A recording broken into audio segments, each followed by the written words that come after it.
Many people look forward to spring in Minnesota and getting outside and enjoying that warmer weather and blooming flowers. But did you know that this time of year can actually be particularly stressful for kids and teens? So much so that it can actually impact their mental health. So here to talk about why that is, we've got Dr. Gigi Chawla, the Chief of General Pediatrics at Children's Minnesota.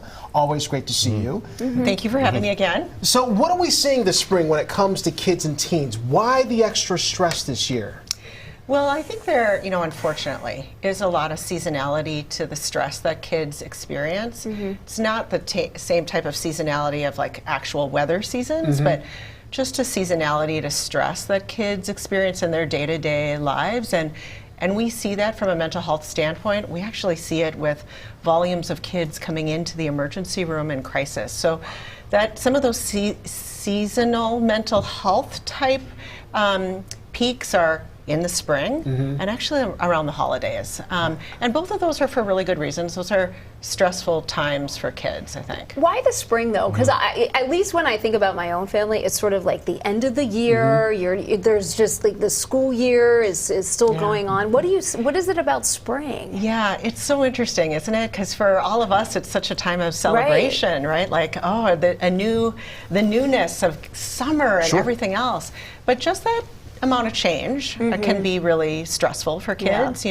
Going from the surroundings of having friends around you to potentially having to create that in the summer for yourselves. There's also some of the external pressures, things like I have a job, you don't, right? Or hey, look, we're going to prom, and are you? Or those transitions about, I'm really excited about this college, and others not knowing where they're going, or feeling the effects that their siblings leaving for college. There's just a lot of times of transitions. How do you help kids and teens navigate through some of that stress? Yeah, I think as a parent, you just really want to anticipate it, because again, we're all thinking, oh, spring, summer, it's so wonderful, everything should be great. And really, as a parent, understanding that maybe things aren't always going to be great. And so having that awareness, number one. Number two, engaging in the dialogue. Like, how are you feeling about this? What's weighing on your mind? I'm sure the ideas of college and all that transition is heavy. Let's talk about it. Just being open. What ages does it really start? Yeah, I think there's a lot of mental health peaks at this time in the high school ages because of the external pressures.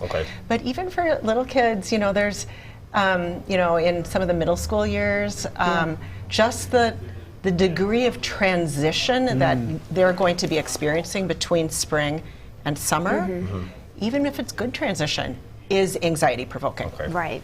And at some point, when do you think that the help goes beyond what a parent can do? What are you seeing then? Yeah, I mean, if you are really seeing things that are worrisome, your kids withdrawing, kids who really, their appetites are changed, their affect has changed, their sleep patterns are changed, they're not engaging with you or with their friends. If you're really seeing things that are concerning, if you're seeing things like self-harm or worrying about depression, you absolutely have to raise the red flag, right? Raise the red flag with your provider. If you're really scared, National Suicide Hotline, reach out to NAMI. NAMI is our National Alliance for Mental Health in the state of Minnesota.